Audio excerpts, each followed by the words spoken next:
بەناوی خوای بەخشندەی میهرەبان سڵاوتان لێبێت بەڕێزان وەزارەتی دارایی عێراق بری 560 ملیار دیناری ناردووە بۆ وەزارەتی دارایی هەرێم کە ئەم موچێ دیارە موچەی فەرمانبەرانی مەدەنی هەروەها وارسی شەیدان و ئەرفالکراوان و زیندانیانی سیاسی لەگەڵ کەماندامان و خانشینانی سەربازی و عسکەری تێدایە کە بڕەکەی 560 ملیار دینارە بەڵام ئەو تایبەتە بە هێزانمونیەکان تاکو ئێستەیز بڕەپارێکیان بۆ نەنێردراوە ئەوەی کە ئێستا نێردراوە بە پێی زانینەکان 560 ملیار دینارە لە بەرنامە ئەمڕۆ سەرەسەر ئەوە دەکەین ئایا لەمە دووە پرۆسەی دابەشکردنی موچە چۆن دەبێت بۆچی تاکو ئێستاش وەزارەتی دارایی هەرێم بێدەنگە و لیستی موچە ڕناگەین لە کاتێکە بە شێرە زۆری موچە گەیشتووە جگە لە هێزە ئەمنیەکان و ئایا لە مانکانی داهاتوو دروست نەکردنی هەژماری بانکی کێشە بۆ موچە خۆران دروست دەکات لەگەڵ هەرێک لە بەڕێزان محەممەد حسێن شارەزایی یابووری و ئەندامی کارگێری تۆڕی ئابوورناسانی عێراق لە ستۆدیۆ هەروە لە بەغداشەوە دارا سێکانیانی پەرلەمانتاری عێراق سەرم پرسە دەکەین سوپاسی ئامادەبوونتان دەکەین کاک محەممەد بەخێر بێن ئەگەر لە سەرنجی بەڕێزت بزان بەسەر نردنیە و ڕەپارەی کە لە عێراق نێردراوە بۆ موچەی مانگی دوو باسی 560 ملیار دەکرێت کە ئاراستە کرابێ بۆ لە هەولێری بانکی ناوەندی بۆی کە بدرێ بە وەزارەتی دارایی بە بچوونی بەرز بۆ کارەکەی چێک کە موچەی سەربازی لەگەڵ نییە خۆی لە ڕاستیە نازانم هۆکارەکەی چیە چونکە تایسە خۆی بەرپرسانی وەزارەتی مالیە ڕای نەگەیاندووە بۆچی موچەی با بڵێن لایەنی سەربازی و ئەمنیان نەناردەوە ئایا سبەینی ئەینێرن یان نا چونکە هێندەی من بزانم بە 4-5 قست ئەمڕۆ ئەو 560 ملیاریان ناردەوە ڕەنگە یەک دوو قستی بکەوێتە بەیانی ئەو موچەی بەرپرسانی سەربازی و ئەمنی بێ هێندەی من تێگەیشتوم لە لایەنە ئیداریەکەی پرۆسەکە ئەوان موچە خۆرانی هەرێمی کوردستانیان پۆلیۆن کردو بۆ چەند گروپێک ئەمە خانەنشینی مەدەنی خانەنشینی سەربازی مۆزەفی حکوومەت یا ئەوەی هێزەکانی پێشمەرگە و سەر بە وەزارەتی پێشمەرگە یا پێشمەرگە حیزبەکان یاخود ئەوەی هێزەکانی ئاسایش و پۆلیسی ناوخۆ ئەمانە ئیتر هەرێکێک لەم قایمانە چی تەواو بکرێ وردە وردەکە وردبینی تیاکەنیان با بڵێن پێچوونەوەی پیاکەن بڕیاری سەرفکردنی ڕاتبەکەیان ئەدەن و ئەمڕۆ ئەو بەشانە هاتووە و ڕەنگە بلێ لە بەیانیشە بەشەکانی دیکە بهێندەی بزانم کێشە لەسەر ئەوە نییە موچەی هیچ گروپێک ڕابگیرێت ئەگەر تەنانەت من ئەو بەیاننامەکەی وەزارەتی مالیەشم بینی هەرسێ بەیاننامەکەی ئەمڕۆ ئەڵێن حکوومەتی هەرێمی کوردستان خۆی بەرپرسە لە دیقەتی معلوماتەکانی ناو ئەو قایمەی نردویانە دیارە لە ڕۆژانی داهاتووە لە مانگەکانی داهاتووە لایەنی چاودێری دارایی عراقی وردبینی بۆ لیستی موچانە ئەکا وەگەر هەر خەلەلێکە بێ مشکلێکە بێ حکوومەتی هەرێم خۆی بەرپرسە لە ئێستا بە چەند فلترێکی وردبینیا تێپەڕیوە بەڵام ڕەنگە لە دوجارە لایەنی چاودێری داراییش وردبینی خۆی بکات چونکە من بەشێک ئەبێتە بەشێک لە خەرجە فیدراڵەکانی عراق و خۆتە زانی کێشەی موچە خۆرانی هەرێم ناکۆکی و بەزمی سیاسیشی زۆر لەسەر تا ئێمە گومانی لەسرە تەبعی ئەگەر وردبینی بکرێت تەسەوڕەکەم وردبینیەکرێت بۆیە پێم وایە کێشەیەک نابێت بۆ موچەی لایەنی سەربازی و ئەمنی حکوومەتی هەرێم موچەی ئەوانش ڕەنگە بەیانی بێت ئەگەر نێت لە حاڵەتە ئێستا 560 ملیار هاتووە بۆ خانەنشینان و فەرمانبەرانی مەدەنی و کەماندامانیش لە تۆڕی چاودێری کۆمەڵایەتی تقریبا 360 نزیکەی 350 ملیارێکی زیات لە 350 ملیاری کەمە ئەو کاتە لە داهاتی ناوخۆ پڕ دەکرێتەوە ئەگەر لە عێراق نێت سەرکە خۆی مەفروزە نزیکەی 920 ملیار دینار بێت بۆ موچە خۆرانی هەرێم ئایا ئەو 560 ئێستا هاتووە وەجبەی دیکەی ماوە سبەینێ بێت ئەمە ئێمەش تا معلوماتمان نییە نازانێت ئایا ئەمە هەموو ئەو پارەیە کە تەواو ئیتر دێت یا وەجبەیەکی ماوە یاخود ئایا ئەمە ئەو پارەیە کە لەگەڵ تەکمیلەی داهاتە ناوخۆیەکانی حکوومەتی هەرێما پێکەوە ئەکا ئەم 920 ملیارە چونکە حکوومەتی هەرێم داهاتی ناوخۆیی هەیە داهاتی زەریبە و باج و گومرک و ڕەنگە شتێک نەوت فرۆشتن داهاتی هەبێ ئەبێ ئەم داهاتانش لە نەتیجە بنە بەشێک لە داهاتە فیدراڵەکان پێکەوە ئەم 920 ملیارە کامل بکەن هێشتا کە ئەم وردەکاریانە نازانرێت لەبەرەوەی هێشتا کە لایەنی وەزارەتی مالیە حکوومەتی هەرێم وەزارەتی مالیە حکوومەتی فیدراڵی عێراق ڕوونکردنەوە نەداوە لەسەر ئەوەی کۆتا ڕقەمی و پارەی لە بەغاوە دێت بۆ هەولێر چەندە و بە چەندێکی دیکە بە حکوومەتی هەرێم خۆی تەکمیلەی بکات بەس بۆچی ئەم لیستانەی زیاد و ئێستا لە بەیاننامەکەی وەزارەتی دارایی عێراقیش دەڵێ موچەی فەرمانبەرانی مەدەنی و بڵین کەماندامان لە تۆڕی چاودێری کۆمەڵایەتی هەروە خانشینانی مەدەنی و عسکەری هەروە شەیدان و ئەنفالکراوان وە گرێبەستەکان و باسی مستحقاتی دایرەکانی بەڵێ فەرمانەکانی حکوومەتیش دەکات. لەمە دووە ئاوا پۆلێن دەکرێن ئەو ئیجرایەکی ئیداری نۆرماڵە هەر لایەنێکی پارە سەرفکردن کە پارە سەرفەکە بۆ دەستگایەکی حکومی و کەرتی گشتی بە تایبەتی تەبیعیە بەپێی حسابات و پۆلینی خۆیان بەپێی ئەو مستەلەحات و تەرمینۆلۆژیە ئیداریانی هەیە شتەکان وەسفەکەن و پارەکەی بۆ تەخسیسەکەن یا لە قانونەکانی عراقا چۆن ناوی ئەو دایرە و جۆرە خەرجیانات بێ ئەوانش ئاوا پۆلینەکەن کێشەیەک لەسەر ئەوە نییە بۆ هەرێمی کوردستان و بۆ لایەنی عێراق و کۆی گشتی پرۆسەکە ئەوە مهمە چەند پارە دێ و ئەم پارە چۆن خەرجەکرێ و ئایا تا چەند بەردەوامی هەیە ئەم پارە ناردنە لە بەغاوە چونکە وەکو خۆت ئەکید ملاحەزە و کردووە ئێستا مشکلەکە ئەوەیە لایەنی دارایی عێراق وەزارەتی دارایی ئەڵێ ئەم مانگە ئاوا ئەم پارە ئەنێرین بەڵام بۆ مانگی سێ ئەبێ هەرێم تەوتینی ڕاتبەکانی ڕاتبی موچەخۆرانی دوای دێمە خسمە لەسەر قسەکە فریا دەکەون یاننا دەچینە بەغدا مامۆستادارا سوپاسیان بە دەبوونی جەنابیشت دەکەین دوایین زانیاری چیە لەبارەی موچەوە بۆ مانگەکانی داهاتوو چۆن دەبێ موچەخۆران کەمڕۆ وەزارەتی دارایی عێراق ڕاگەنراوێکیشی بڵاو کردبەوە الآن فائدة خليه رمضان حاطوا جوات كان دخلاتي يا رب داخل وأتواني مو حلال صورة في زور النيوان هالحكم سنة هيا وزورة اليوم الثاني فريقها خلاص ما مصاولا بوبورا بەڵێ دەنگەکەت باش نایە ئەگەر بتانی شتێکی تر بەکاربێنی سوپاس دەکەم ئێستا دێمەوە خزمەتت مامۆستا یان ئێستا دێمەوە خزمەت مامۆستادارە کاک محەممەد سەبارەت بە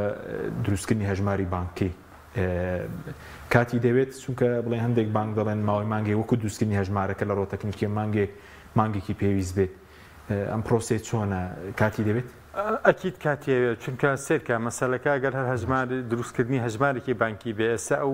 چەند بانقێکی عێراقی کۆمەڵک ئەپی پێشکەوتویان هێناوە کۆمەڵە سۆفتوێری پێشکەوتی سیستەمی بانکی ئەلکترۆنیان هێناوە تۆ ئەتوانی خۆت لە لای خۆتەوە بە مۆبایلەکەی خۆت بە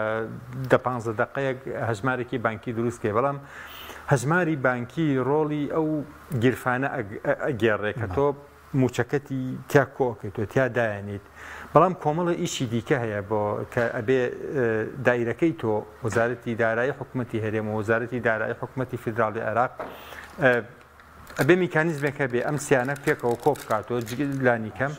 بۆ ئەوەی بڕیار بدەن لە کۆتایی مانگا چەندێک پارە بنێرێ بۆ هەژماری بانکەکەی تۆ چونکە موچەی موچەخۆران با بڵێن بڕێکی سابت نییە کە تۆ ینی تۆ موچەی تۆ ئەم مانگە چەند ڕەنگە مانگی داهات و ئەلاوەی بچێتە سەر یا مکافعەی بچێتە سەر یا لێت ببڕێ یا تۆ غایبە بی لێت کەمکەنەوە ینی ئەم گۆڕانکارێنە مانگانە ئەگۆڕێ اینجا لەسەر چ بنەمایەک تۆ ینی ئایا حکوومەتی وەزارەتی دارایی حکوومەتی فیدراڵی عێراق بڕوا بەوە کا بڵێ مەسەلەن موچەی تۆ ملیۆنێک و 500,000 تەواو ئیتر ئەوان ئەم ڕقەمیان وەرگرت لە حکوومەتی هەرێمیا لە لیستەکە لەسەر ئەو بنەما مانگە پارە نێرن بۆ تۆ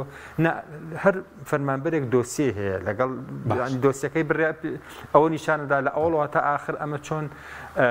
دامەزراوە موچەکەی چۆن زیادی کردەوە چۆن گەیشتۆتە ئەوەی کە ئەمڕۆ هەیە ئەیکی ئەم هەموو دۆسیە نقلەکە بۆ لایەنی دارایی عێراق کە بڕیاری خەرجکردنی موچێدا پرۆسەکە تۆزێک ئاڵۆز لە ڕۆ تەکنیکی گەر هەردووسکردنی هەژمارەکە بێت جگەر لە زاناری فەرمانبەران بەمانگی دەتوانرێت پرۆسەکە جێبەجێ بکرێت بەس دروستکردنی هەژمار بێ هەژمار چونکە هێستاندێک بانک دەڵێن گوایرە پێدراوی بڵێن ڕافی دەین لە سلێمانی شوێنی ترن دەڵێن بە مانگی دەتوانن ئەمە بکەن ئۆکەی بە مانگی ئەتوانن با بڵێن ملیۆنی هەژمار دروست بکەن بەڵام هەژمار چییە هەژمار ئەکاونتێکە لە ناو سۆفتوێرەکەی ئەوەی دەوێت بە فەرمی وەزارەتی دارایی هەرێم و عێراق بڕی موچەکە و ساڵی خزمەت و ئەوانە چۆن وا ئەەکەی پارە بگوازی تۆ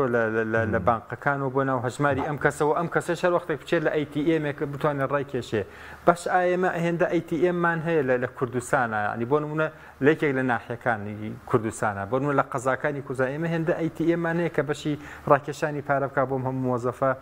ئەم مەسەلەی تەوتینکردنە پرۆسەیەکی تەکنیکی ئاڵۆزە وردەکاری زۆرە بەشێکی علاقەی بە وەزارەتی مالیەوە هەیە 4-5 بەشی تری علاقەی بە خەڵک بە سەقافەتی خەڵک بە بوونی ئەیتیئەمی پێویست بە بوونی دام و دەستگای بانکی پێویست بووە خەڵک خۆی کاتی پێویستە تا ڕایە لەگەڵ ئەم سیستەمە یعنی ئەمە بە قەنەعەتی من سەروی ساڵێک کاتی ئەوێ شتەکە بۆ جۆرە نییە اینجا ئەمە زەڕورە بیشکرێتەوە بە وردە بە تەدریج دەست پێ لەم ڕۆ دەست پێ بکە کێشەیەک نییە بە 6 مانگکە تاوکەی تەواو بوو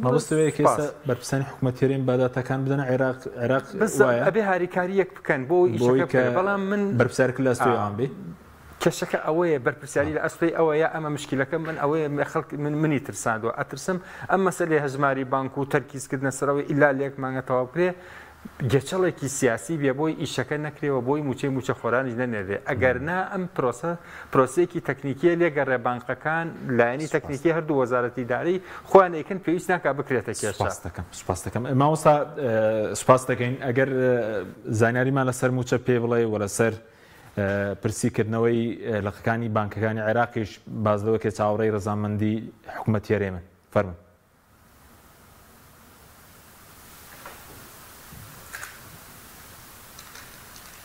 ماوەستا گوێت لێ ئێمەیە ماوەستا فەرموو ئەگەر دوانی زانیاریمان پێ بڵێ لەسەر پرسی موچە لە بەغداوە بازلەوەکە 560 میلیارێک گەشت پێێتە هەرێم فەرموو دیارە هەمومان ئەزانین بڕیارەکەی دادگای فیدراڵی زۆر وازەحە و زۆر بەڕوون و ئاشکرایی باسی ئەوە کاکە هەردوو حکوومەتی عێراق فیدراڵ و حکوومەتی هەرێمی کوردستان پابند دەکاتەوەی کە موچەی فەرمانبەرانی هەرێمی کوردستان وەکو سەرجەم فەرمانبەرانی عێراق مانگانە ئەبێ دابەش بکرێەوە بۆ مانگی دوو دیارە باز لەوە کرا کە پێویستە هەرێمی کوردستان لیستی فەرمانبەرانی هەرێمی کوردستان بنێرێت کە بەداخەوە یعنی ئێمە ئەبێ دەکان و خۆی بڵین هەرێمی کوردستان لە سەرەتا نازانم جۆرێک لە مماتەڵەی بە ئەوە کرد لە هەمومان زانی لە درەنگ وەختانێکی ڕۆژی چوارشەمەی ڕابردووە لیستەکەی ناردە بەتاوە ڕۆژی پێنجشەمە و تر لە یەکشەمەوە ئەمڕۆ یەکشەمە و دووشەمە دوای وەرگرتنی هەندێک لە لیستەکە تەمیلی هەندێک لە بانکەکانی هەرێمی کوردستان کراوە بە چاوەڕوانەکرێت لە دوو چوار ڕۆژەکانی داهاتووە ئەوەی کەماوە دوای وەرگرتنیەکە شایستەداراییەکانی مانگی دووی فەرمانبەرانی هەرێمی کوردستان بنێرێت ئەوەی ئەمێنێتەوە بۆ مانگی سێیە و ئەم ڕۆژ وەزارەتی دارایی و داوای گفتوگۆ لەسەر خەتن لەگەڵ بانکی لەگەڵ دادگای فیدراڵ یان باس لەوە کرێت کە پێویستە بۆ مانگی سێ تەوتینی موچەی فەرمانبەرانی هەرێمی کوردستان بکرێت و هەژماریان بۆ بکرێت لێرە پرسیارێک دەتارەوە ئایا حکوومەتی هەرێمی کوردستان ئامادەیە بڕیارەکەی دادگای فیدراڵی جێبەجێ بکات و ئەگەر جێبەجێ نەکا لە 21 مانگی ڕابردووە بڕیارەکە داوە یعنی ئێمە لەم کاتی گوتمان پێویستە حکوومەتی هەرێمی کوردستان لەگەڵ حکوومەتی عێراق فیدراڵ چۆن سەرەتا وەزیری دارایی هاتانکرا ئامادەی بڵی وە بەم سیغەیەوتی ئێمە هاوکاری ئێوەی کێشەی فەرمانبەرانی هەرێمی کوردستان چارەسەرکەی داواکارم ئێوەش هاوکارمان بن بۆی بامان بەدای بەم کێشەیە بێنین بەڵام بەداخەوە زۆر جار بە تەفسیرێکی سرد بۆ بڕیارەکەی دادگای فیدراڵ کە ئەمە پێی وایە جۆرێک لە جۆرەکان لە قەواری هەرێمەدا یان جۆرێک تەحجیل دەسەڵاتدارەکانی حکوومەتی کاربڕێکەری هەرێمی کوردستانە کە من پێم وایە ئەبێ تەفسیرێکی ئیجابی بۆ بکەین کە ئەم بڕیارەکەی دادگای فیدراڵ بەتایبەت کێشەیەک هێنان کە 10 ساڵە حکوومەتی هەرێمی کوردستان دەستەوەستانە دابینی شایستەداراییەکانی موچەخۆران و فەرمانبەرانی هەرێمی کوردستان بەناوی لێبڕینەوە بەناوی پاشەکەوتەوە بەناوی خەرج نەکراوە کێشەیەکی زۆر گەورە لە کۆڵە بێتەوە و هەندێکانی کاریگەری دارایی و توانشەیەکە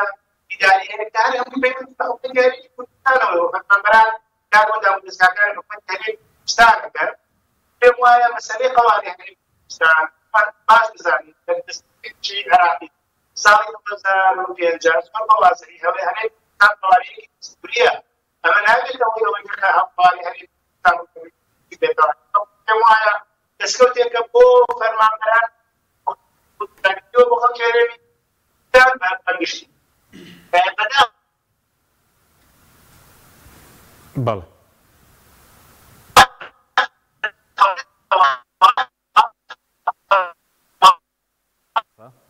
بەڵێ سپاس دەکەم دەینەوە خزمەت مامۆستادارە کاک محەممەد سەبارەت بە بڵین حکوومەتی هەرێم لە سەڵاتداران هێرێن بڵین 90 ڕۆژە بڕیارەکە دەرچووە هۆکاری چێت تاکو ئێستایت بڵین هەنگاوێک نەڕۆشنەتە پێشەوە دەچ سەردانی عێراق بێ چۆڵامدانەوە بێ ئەوەی کایە چۆن ماوەڵەکەن لەگەڵ بڕیارەکانی دادگە حەز ناکەن ئەم بڕیارە جێبەجێ بکرێ و خۆیان خۆی ئەگەر مەبەست بەرپرسانی حکوومەتی هەرێم بێ ئەکید نە ئەوان تەسەوریان وایە ئەم بڕیارە هەوڵێکە بۆ کەمکردنەوەی بەشێک لە دەسەڵاتە دارایەکانی حکوومەتی هەرێم پێیان وایە موچەی موچەخۆرانی هەرێمی کوردستان ئەبێ هەمیشە لە ڕێگەی وەزارەتی دارایی حکوومەتی هەرێمەوە دابش بکرێ اینجا خۆتەزانی مەسلەی پارە و مەسلەی موچە دابشکردن لە عێراق و لە هەرێمی کوردستانیشە تا حدێکی زۆر وەکو ئامرازێک بەکارهێنراوە بۆ کۆنتترۆلکردنی ڕە و وجدانی خەڵک یا بۆ کڕینی دەنگی خەڵک بەشی هەرە زۆری ئەوانەی کە تەعین کراون ڕۆژێک لە ڕۆژان باش بە نامستەحەقی لە عێراق و کوردستانیشا هێزێکی سیاسی یا بەرپرسێکی سیاسی تەعینی کردن لەبەر هۆکاری سیاسی بەرپرسانی پارتی وێکێتی و لە ئەکید لە لایەنی عێراقیشەوە بڕێکی زۆری هێزە دەسەڵاتدارەکان وا بیرەکەنەوە تەسەوریان وایە کە ئەوان کۆنتترۆلیان لە دەستدا بەسەر موچەی موچەخۆرانی حکوومەتی هەرێمی کوردستانەوە ئیتر ئەوان ناتوانن توانای ئستقلالکردنی موچەخۆرانیان نامێنێت کەمە بێتەوە پێیان وایە پێشمەرگە خانەنشینان یاخود مۆزەفی فلان دایرە ئەگەر بێت و دڵنیا بێ لەوەی موچەکەی ماگانە لە بەغاوە تێ و ڕاستەخۆگاتە هەژمارە بانکیەکەی ئەو ئیتر ئەو چ مەجبورە بڕوا بۆ لە قومەڵبەند یا پێویست بێ ڕۆژانە و ماگانە و ساڵانە وەلای خۆی تازە بکاتەوە بۆرێکە لەم حزبانە ئەم حساباتە سیاسیانش ڕۆڵی خۆی هەیە لەوەی کە ئەگەر سیاسیەکان لە هەولێر یا لە بەغا نەیانەوێت ئیشەکە بە خێرایی بڕوا بەڵام من تاکید لەسەر ئەو قسەکەمەوە کە مامۆستا داراوتی ئەم بڕیارە لایەنی ئیجابیشی هەیە و لایەنی سلبیشی هەیە خۆی بە عام پرۆسەکە گرەوە شتێکی ئیجابی لێ بڕوانی وەکو دەواازەیەک بۆ چارەسەرکردنی کێشە دارایەکانی حکوومەتی هەرێم و موچەی موچەخۆران لێ بڕوانی بەڵام هەمیشە دەرفەتی ئەوەشی تایە کە سیاسیەکان گێچەڵ بە یەکتری بکەن مشکلە بۆ ئیشەکە دروست بکەن و نێڵن وەکو پێویست جەبەجێ بکرێ نقطەیەکی تر مەسلەی هێزە ئەمنیەکان و هێزەکانی پێشمەرگە و هێزە سەربازیەکانە لە عێراق و لە کوردستانیشا زۆربەی ئەو بندیوارانەی کە باسەکرێ لە ناو هێزە سەربازی و ئەمنیەکانایە زۆربەی ئەو فەساد و دوو موچە و سێ موچە و یا موچەخۆرینا شایستە و ئەمانەی کە هەیە لە ناو هێزە ئەمنی و سەربازیەکانایە بۆیە ڕەنگە ئەمەش لە نەتیجا تۆزێک گیر و گرفت دروست بکە بە ئاسانی لایەنی سیاسی عێراق و کوردستانیش نەتوانن پرۆسەکە بخەنە سەر سکە بە جۆرێک هەموو پێشمەرگەیەک هەموو کارمەندێکی ئاسایش و پۆلیس و دژەتیرۆر و ئەمانە ماگانە بە حسابانکی موچەی خۆیان وەربگرن چونکە ئەم هێزانە حساسەتی سیاسی هەیە بە کۆنتترۆلکردنی لایەنی دارایی ئەم هێزانە ڕەنگە لە لایەنی سیاسی بڕیار بەدەست لە کوردستانە بە ئاسانی قبوڵی نەبێت کۆنتترۆلی موچە و لایەنی دارایی ئەم هێزانە لە دەست بدا لانی کەم لە مەودای دوور ئێستا سەر ئەوەشە کە هەژماری بانکی ئەوەی حکوومەتی هەرێمی شەیە بەس بڕیارەکەی دادگای فدراڵی باسی بانکی حکومی دەکە ئەمە چۆنە و ئای بۆنمە جیاوازی تێگەر موچە لە بانکی حکومی بێ هەری بێ بانکی ئەهلی مەترسی لەسەرە نە مەسەلەکە وانە بانکی بڕیارەکە ئەڵێ بڕیارەکەی دادگای فیدراڵی ئەڵێ بانکەکانی حکوومەتی فیدراڵی یاخود ئەو بانکانەی کە مۆڵەتی ئیشکردنیان هەیە لە بانکی ناوەندی عێراقی هەموو ئەو بانکە ئەهلیانەی لە عێراق و کوردستانی شائیشەکەن مۆڵەتیان هەیە لە بانکی ناوەندی عێراقی و ڕێگە پێدراون بۆی ئیشێکی وا بکەن و ئەکرێت حکوومەتی هەرێم و حکوومەتی فیدراڵی عێراقیش ڕایان بسپێرێ بۆی بەشێکی پرۆسەکە بگرنە ئەستۆمەرجنی هەموو ئەم شتانە لە یەک بانکۆ بکرێ ئەکرێت بە تەنسیق لەگەڵ ئەو بانکانە هەیە زەبڕێکی زۆر لە فەرمانبەران بە قەولی بەرپرسانی حکوومەتی هەرێم خۆیان حالیان هەژماری بانکیان هەیە ئەو بڕیشی کەماوە تۆ ئەکرێت لە ماوەیەکی قیاسی کورتە هەژماری بانکیان بۆ دروست کرێ بەڵام ئەکید بە مانگێک ناکرێ هەر ئەساسن تەحدیدکردنی کات غەڵەتە لەم ئیشا ئەبێ لێگەڕێ بە تەدریج بە شێوەیەکی تەجروبی باجارێ ئەم مانگە وەزارەتێک بیکە بزانە ئیشەکە چۆنە خەلەل و گیر و گرفتی چۆنە و دوای ئەوە وەزارەتەکانی دیکە بەڵام تۆ بڵێ هەر هەمووی بەیەک و لێک مانگە تەواو بکرێ ئەمە تۆزێک ناماقۆڵی تایە پەلەپەلێکی بێ پیاسا و بێبیانووی تایە. بەڵام دووبارەیەکەمەوە ئەم پرۆسە لایەنی با بڵێن ڕووکارێکی تەکنیکی ئیشەکەیە ئەگەر هەردوو حکوومەت هەردوو وەزارەتی دارایی بیانێ بڕوارەکەی دادگای فیدراڵی جێبەجێ بکەن بەبێ ئەوەی ئەم لایەنە تەکنیکێ بکەنە کێشە ئەتوانن جێبەجێ بکەن. بەڵێ سوپاس دەکەم. مامۆستادارە سەبارەت بە خانەنشینان ئەوەی کە ئێمە سیرمان کرد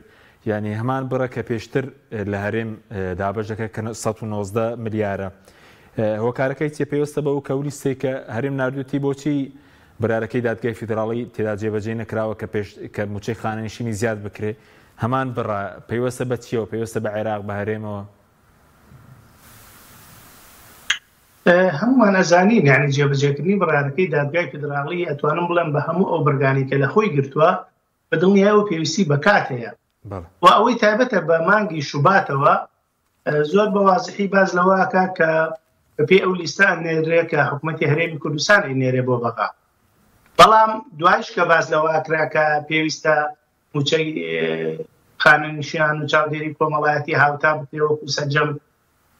ناوچەکانی عێراق من پێم وایە ئەم هاوتاکردنە کاتی ئەوێ بەڵام 2000 خۆشبەختانە بڕیارەکەی دادگای فیدراڵی زۆر بە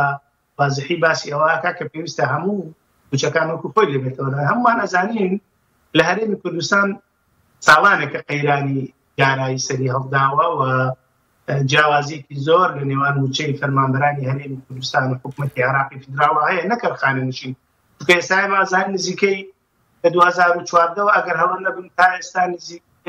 پلەبەرزکردنەوەی فەرمانبەران وەستاوە کە لەوانەیە هەموو فەرمانبەرێک 2 تا 3 پلەبەرزکردنەوەی لای حکوومەتی هەرێمی کوردستان بێت. ئەمانە هەمووی کاتی ئەوێ بە دڵنیاییەوە بەڵام ئەوەی گرنگە نیازپاکیەکە بێت لە نێوان هەردوو لادا لە نێوان هەردوو حکوومەتە بۆی چۆن لە ڕابردووە بەهۆی ململانەی سیاسیەوە یان بۆهۆی ئەوە ڕێکەوتنەکانیان ڕێکەوتنێکی کۆنکرێتی نەبووە ڕێکەوتی شەخسی بووە و هەر ڕۆژێک هەر حکوومەتێکیان پابەند نەبوو بێ فەرمانبەرانی هەرێمی کوردستان باجەکەیان داوە کە ئەمە ئێمە ئەتوانین بڵێن بڕیارەکەی دادگای فیدراڵی جۆرێک لە زەمانەت دەستەبەر کردەوە بۆ موچەی فەرمانبەرانی هەرێمی کوردستان کە هەردوو لای پابەند کردووە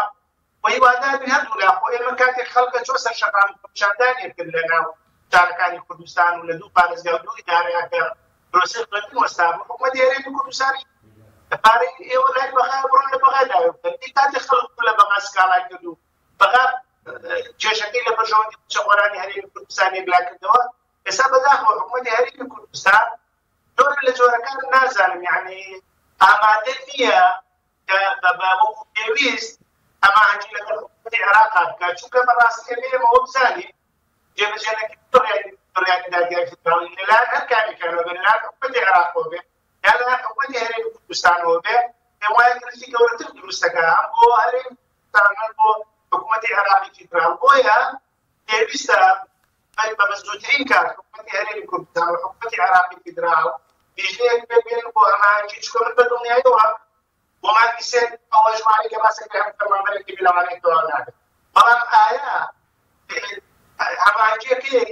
تێگەیشتنیەکەیە چۆنەوەی لەسەر ئەوەی تا چنێک دەتوانن ئەمان بێدانی بکەن وەزارەتێکە وەزارەت نسبەیەکی دانیکراوە لە ژمارەی موچەخۆرانی هەرێمی کوردستان و ئەوەی تری ڕێکەون لە داهاتوە چونکە ئەوەی گرنگە نابێت فەرمانبەرانی هەرێمی کوردستان باجی ئەم ڕێنەکەوتنی هەردوو حکوومەت بدەن و موچەکانیان جاری بکرێن. ئێمە هەمان ئەزانین لە هەرێمی کوردستان لە ساڵی 2023 سێ موچەی نەدراوە ئێستا ئێمە لە مانگی سێ موچەی مانگی یەک دراوە یعنی لە ماوەی 6 مانگ کات فەرمانبەرانی هەرێمی کوردستان ئەتوانین بڵێن موچەیەکیان وەرگرت یعنی ئەمە بەداخەوە یعنی گرفتێکی گەورەی بۆ سەرجەم فەرمانبەرانی هەرێمی کوردستان و موچەخۆرانی هەرێمی کوردستان دروست کردەوە بۆ ئەگەر حکوومەتی عێراق و حکوومەتی هەرێمی کوردستان ئالێ کێشە چارەسەرکەن ئەبێ بەجددی لەسەر خەت بن یعنی ئالێت دۆزنەوانێت ئەو ماوەی 20 ڕۆژە بڕیارەکەی دادگای فیدراڵی جێبەجێکراوە تا ئێستا لێکتێگەیشتێک بڕیارەکە دەرکراوە تا ئێستا لێکتێگەیشتێک لە نێوان هەردوو لادانیە ئایا ماوە لەگەڵ هەژماری بانکی هەرێمی کوردستان هاکە ئایا بۆ لە خودای و بانکە بەرگەکانەوە کە لێدا هەیە لە هەرێمی کوردستان تا ئێستا هەرێمی کوردستان ڕێگای نەداوە لە هەندێک شوێن بانکە فیدراڵەکان دەبکەنەوە یان لە ڕێگای ئەو بانکان ئەو بانکانەی کە ڕێدەپێدراون لە هەر بانکی ناوەندی عێراقیەوە لەبەرەوە پێم وایە گەر ئیرادەیەکە بێ ڕاستە لە بەڵێ بەڵێ سپاس دەکەم مامۆستا دێمە خزمەتت مامۆستادارە سوپاس دەکەین کاک محەممەد سەبارەت بە بڵین داهاتی ناوخۆ یاخود سەبارەت بۆ 560 میلیارێکە گەشتووە زەرورنی لیستی موچەڕابیان توکەتە ئێستاژمە سەیری بڵین پیجەکەی وەزارەتی دارایان کرد ئێستا تا ئێستا هیچ ڕوونکردنەوەیەکیان بڵاو نەکردەوە لیستی موچە ناکرێت بەشیەوە جارێ ڕابگەن 300 میلیارێکی کەمە پێم وایە لە دوو ڕۆژی داهاتوە لیستی موچە ڕاگەێنن بەڵام زۆر قرسنی ئەوە ئەکرێت پێم وایە لە دوو ڕۆژی داهاتوە لیستی موچە ڕاگەێن و خەڵک موچەی مانگی دووەرەگرێت کێشەکە لەوێ نییە حەزەکەم تەرکیز بکەمە سەر نقطەیەک مامۆستادارا و ڕوژاندی ئەویش مەسەلەی ئەوەی کە بڕیارەکەی دادگای فیدراڵی عێراق ئەڵێ هاوتاکردنی موچە خۆرانی هەرێمی کوردستان لەگەڵ بەپێی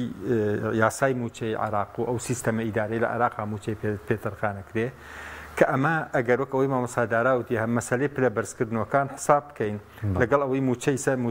موچە خۆرانی یعنی ئیسەکە تۆ مامۆسایەک بە 20 ساڵ خزمەتەوە بە شادەی بە کەلۆریۆسەوە لە سنتەری سلێمانیە دەوام بکە یا لە سنتەری شاری سەماوە ئەوەی سەماوە 400,000 لە تۆ زیاتر وەرەگرێت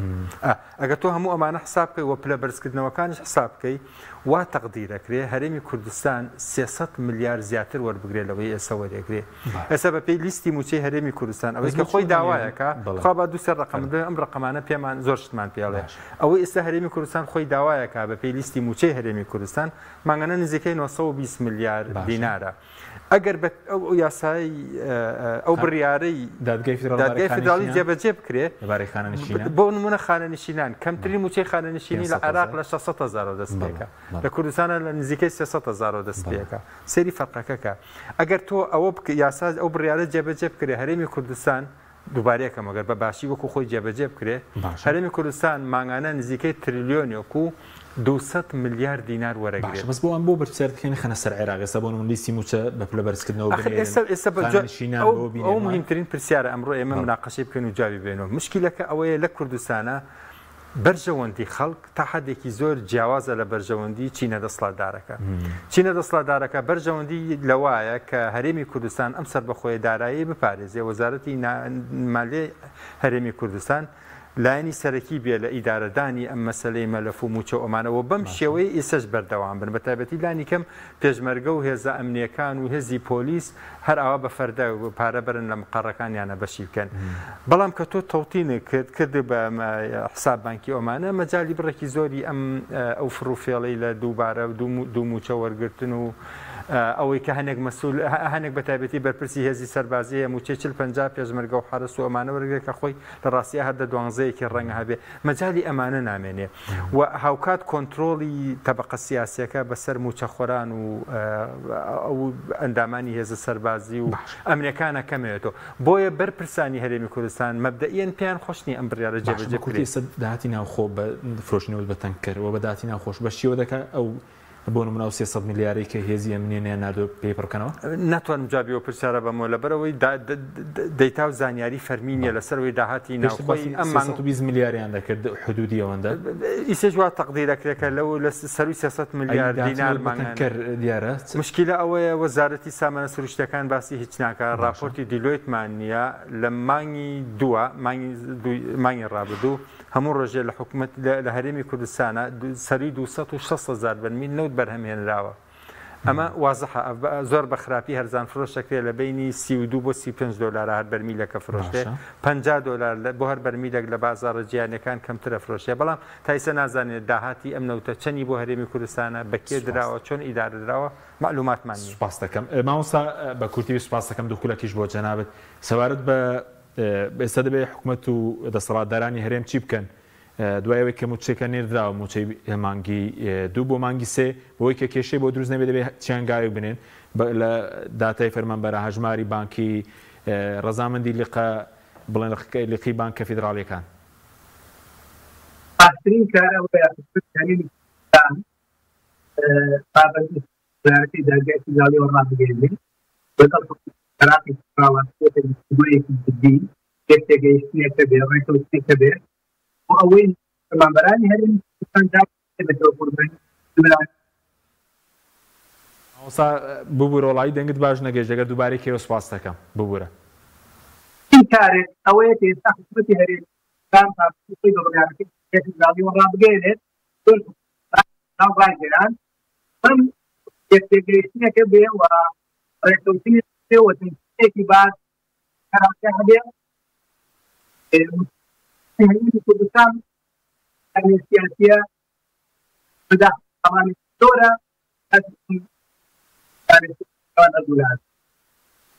باس دەکەم مامۆستا کاک محەممەد بە کوردی دەبێت چی بکرێ بۆ مانگی سێ چارەسەرێک بدۆزرێتەوە بە قەنەعەتی منە بێ شاندی وەزارەتی دارایی هەرێم و ئەنجومەنی وەزیرانی هەرێم بڕاتەوە بەغا ڕێکەون لەگەڵ بەرپرسانی وەزارەتی دارایی عێراقا پێکەوە هاریکاری یەکتر بن بۆەوەی ئەم مەسەلەی تەوتینی ڕەواتب دەست پێ بکە و کەیتوانیان تەواویکەن دەستخۆشیان لێ بکرێت و تەواو بەڵام ئەمە نەکرێتە بیان و بۆ ڕاگررتنی موچەی مانگی سێات ئەخرکردنی موچەی دەبێتی بکرێ بۆی بێنی و عێراقیش ببڕن یان داتەکەن تەسلیم بکەن باڵێ داتا تەسلیم بکەن هاریکاری یەکتر بکەن ئێستا چەند ئەکاونت حاضر هەیە ئەوە بخەنە بەردەستیان یا ئالێتێک دۆزنەوە بۆی ئەو بڕیارە جێبەجێ سوودی هەیە گەر هەمووی بە نیشتیمانی بکرێت جێگیر بکرێت ئەکید لە ڕووی دارایی سوودی هەیە بۆ خەڵکی کوردستان و دەرفەتی گەندەڵی کەمەکاتەوە بڕێکی زۆر پارە ئەگەڕێنێتەوە بۆ خەزیانەی گشتی کوردستان و عێراق سوپاس دەکەین کاک محەممەد حوسێن لە ستۆدیۆ هەروەها مامۆستا دارەسیەکانیانی لە بەڵتا سوپاسی جەناب شتەکەین سوپاس بە بینەرانی بڕێ سوپاس بۆ هاوکاران و خواتان لەگەڵ